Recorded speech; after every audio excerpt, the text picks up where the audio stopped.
Hello student, education team में आपका स्वागत है। आज हम लोग बात करने वाले हैं प्रॉफिट लॉस के अगले टाइप के। ठीक है, अगले टाइप में कैसे क्वेश्चन पूछे जाते हैं उस पर हम लोग बात करेंगे। जैसे क्वेश्चन है, एक व्यक्ति अपना सामान 10% लाभ पर बेचता है।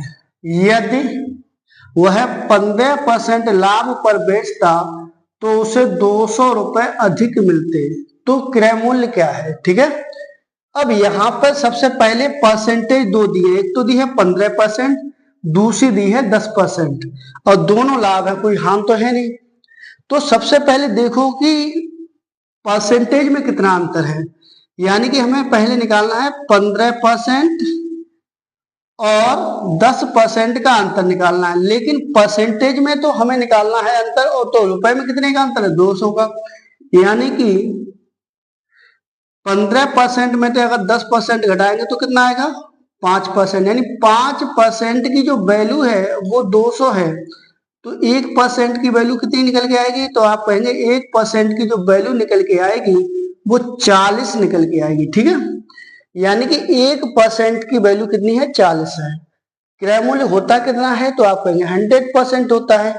तो मुझे निकालनी कितने की, 100% की वैल्यू निकालनी है। जब 1% की वैल्यू 40 है तो 100% की निकालना है, तो 40 गुणा हम लोग क्या करेंगे, 100 कर लेंगे, कितना निकल के आएगा, तो आप कहेंगे 4000। यानी कि उस वस्तु की जो सीपी होगी वो कितने रुपए होगी, तो आप कहेंगे 4000 रुपए। ठीक है, क्वेश्चन को एक बार फिर देखते हैं। जैसे कोई सामान पहले 10% लाभ पर बेचा गया और बाद में उसको कितने पर बेचा गया, 15% लाभ पर, तो अंतर कितने का आया, 200 रुपए का। वही मैंने किया है, परसेंटेज अंतर निकाल के मैंने 1% की वैल्यू निकाल ली है। मुझे निकालनी कितने की, 100% की वैल्यू। तो 100% की वैल्यू कितनी आई, 4000। ठीक है, अगले क्वेश्चन की ओर हम लोग चलते हैं। अगले क्वेश्चन की ओर हम चलते हैं। सवाल नंबर 2। सवाल नंबर 2 क्या है, महेश ने एक घड़ी 10% हान पर बेच दी। ठीक है, यदि वह उसे 15% हान पर बेचता, सॉरी यहां पे क्या लिखा है, हान पर बेचता तो उसे 60 रुपए अधिक मिलते। महेश ने घड़ी कितने रुपए में खरीदी थी, यानी कि उसकी भी सीपी पूछी है। अब पहले कितने में हान पर बेची, तो आप कहेंगे 10% हान पर। दोबारा में भी जब बेची है तो 5% हान पर। तो अंतर कितने का दिखा, तो आप कहेंगे 60 रुपए का। यानी कि सीधी सीधी बात है, 10% माइनस 5% इधर अंतर निकालेंगे और रुपए का अंतर क्या निकाल देंगे हम लोग, 60। ठीक है, यानी कि 5% आएगा, 10 में से 5 के 5% बचा। 5% की वैल्यू कितनी है रुपए में, 60। तो 1% की वैल्यू मुझे निकालनी है। 1% की जब वैल्यू निकालेंगे तो आएगी 12। 1% की वैल्यू कितनी आई निकालनी, 12। हमने कहा था कोई भी वस्तु खुद में कितनी होती है, 100%। जब 1% की वैल्यू 12 है तो 100% की वैल्यू कितनी हो जाएगी, तो आप कहेंगे 1200। यानी 100% की अगर वैल्यू निकालनी है तो 12 गुणा 100 करेंगे तो निकल के आएगी 1200। यानी वस्तु की जो सीपी होगी, उसने घड़ी खरीदी कितने में होगी, तो आप कहेंगे रुपए में 1200 रुपए की खरीदी होगी। ठीक है, एक बार क्वेश्चन पर नजर डालते हैं और अगले क्वेश्चन की ओर हम लोग बढ़ते हैं। ठीक है, अगला क्वेश्चन है, एक व्यक्ति अपना सामान नहीं अपना फर्नीचर 15% लाभ पर बेचा। यदि वह 10% हान पर बेचता तो उसे 500 रुपए कम मिलते हैं। यानी क्रय मूल्य क्या है, सामान को पहले 15% लाभ पर बेचा, फिर क्या हुआ कि 15% हान नहीं 10% हान, तो जो अंतर देखने को मिला है वो रुपए में कितने का मिला है, 500 रुपए का। अब यहाँ पे एक क्वेश्चन आया है कि यहाँ पे अंतर निकालें या योग करें। जब भी किसी क्वेश्चन में 2 बार प्रॉफिट दिया हो तो ध्यान रखना अंतर करेंगे, 2 बार लॉस दिया है तो भी हम लोग अंतर करेंगे। जब एक बार प्रॉफिट दिया है और दूसरे बार लॉस किया है तो हमेशा ध्यान रखना योग होगा। जहां यहाँ पे क्या है, यहाँ पे एक बार प्रॉफिट है दूसरे बार लॉस है, तो हम क्या करेंगे, वहां पे ऐड करेंगे। जब दोनों परसेंटेज क्या होंगी, प्रॉफिट में होंगी तो अंतर निकालना है। जब दोनों वैल्यू जो होंगी वो लॉस में होंगी तो भी अंतर निकालना है। जब एक वैल्यू प्रॉफिट में होगी दूसरी वैल्यू लॉस में होगी तो अंतर नहीं करना है, अब क्या करना है, हमें योग करना है। योग करना है, ठीक है। तो हमें क्या निकालना है 15%, ठीक है, और यहाँ पे हान है तो हम योग करेंगे कितना 10%, ठीक है। कितना निकल के आएगा 500, यानी अंतर यहाँ पे देखने को कितने रुपए का मिला है 500 का। तो ये हो कितना गया है, तो आप कहेंगे 25%, यानी 25% की वैल्यू कितनी है 500। तो 25 का जब यहाँ पे भाग देंगे तो कितना निकल के आएगा 20, यानी 1% की जो वैल्यू निकल के आएगी तो वो निकल के आई 20, ठीक है।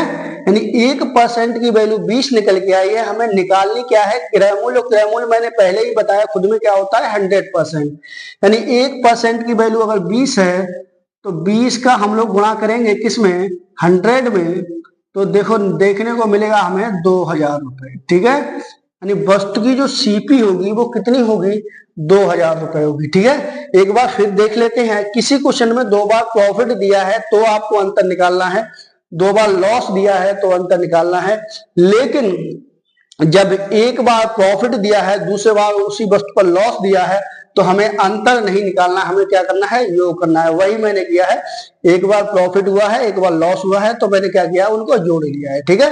तो हमारा जो निकल के आया है वो सीपी कितना आया है 2000 रुपए, ठीक है। अगला क्वेश्चन हम लोग देखते हैं, अगला क्वेश्चन कैसे पूछा जाता है। अगला क्वेश्चन है, एक घोड़ा 10% हानि की जगह 20% लाभ पर बेचा जाता है तो 3000 रुपए अधिक मिलते हैं, घोड़े का क्रय मूल्य ज्ञात कीजिए। अब क्वेश्चन में देखेंगे यहां पे क्या हुआ है, यहां पे हुआ है मुझे लॉस, अब यहाँ पे क्या हुआ है प्रॉफिट हुआ है। जब भी कोई बात मैंने बताई थी प्रॉफिट लॉस दोनों की चलती है तो हम लोग अंतर ना निकाल के क्या निकाल देते हैं उसका योग कर देते हैं। यानी 10% क्या हुआ है हान, उसके बाद 20% करना है क्या प्रॉफिट, तो देखने को मिलेगा मुझे 3000, ठीक है। यानी कि 30% की जो वैल्यू निकल के आई है वो 3000 रुपए है, ठीक है। हमें निकालना क्या है 1% की, जब 1% की आप वैल्यू निकालोगे तो निकल के आएगी 100। हमें कितने की निकालनी थी 1% की वैल्यू, जब 1% की वैल्यू निकल के आई 100, हमें निकालना क्या 100% की, तो 100 गुणा 100 करेंगे तो देखने को मिलेगा मुझे 10,000 रुपए, यानी घोड़े का क्रय मूल्य कितना है 10,000 रुपए, ठीक है। तो योग कितना है देखते हैं। अगला क्वेश्चन क्या है, राम रहीम समान मूल्य पर एक एक गाय खरीदी, यानी राम और रहीम ने समान मूल्य पर एक एक गाय खरीदी। राम ने अपनी गाय 20% लाभ पर और रहीम ने अपनी गाय 25% हान पर बेच दी। यदि राम रहीम से 4500 रुपए अधिक पाया तो प्रत्येक गाय का क्रय मूल्य क्या है, यानी कि सीपी पूछी इसने, ठीक है। यहाँ पे ये हुई है प्रॉफिट की बात और ये हुई है लॉस की बात। तो मैंने बताया था जब भी एक ही क्वेश्चन में प्रॉफिट लॉस दोनों हो रहे हो तो हमें क्या करना है उन दोनों का अंतर निकालना है, ठीक है। और अंतर कैसे निकालना है, तो योग बना के अंतर निकालना है। कैसे, तो आप कहेंगे 20% प्लस 25%, ठीक है। 20% प्लस 25% रुपए में कितने का है, तो आप कहेंगे रुपए में है 4500 का, ठीक है। यानी कि 20 और 25 कितना आया 45%, 45% की वैल्यू कितनी है 4500 रुपए। तो हम सीधा कह सकते हैं कि 1% की जो वैल्यू निकल के आई होगी वो आई होगी 100, यानी 1% की वैल्यू कितनी निकल के आई 100। हमें निकालनी क्या है 100% की वैल्यू। जब 1% की वैल्यू 100 है तो 100% की कितनी हो जाएगी, तो 100 गुणा 100 यानी कितना हो जाएगी 10,000 रुपए, ठीक है। तो 1% यानी कितनी है प्रत्येक गाय की क्रय मूल्य 10,000 रुपए, ठीक है। तो इस टाइप का क्वेश्चन हमें आशा है कि आप लोग समझ चुके हैं। अगर आपको हमारी क्लास अच्छी लगी हो तो हमारे चैनल को लाइक करें, सब्सक्राइब करें और लोगों तक शेयर करें, ठीक है। और अगर किसी प्रकार की डाउट आती है तो आप कमेंट बॉक्स में जरूर लिखें जिससे कि अगली वीडियो में हम उस पर भी वीडियो बना सकें, ठीक है।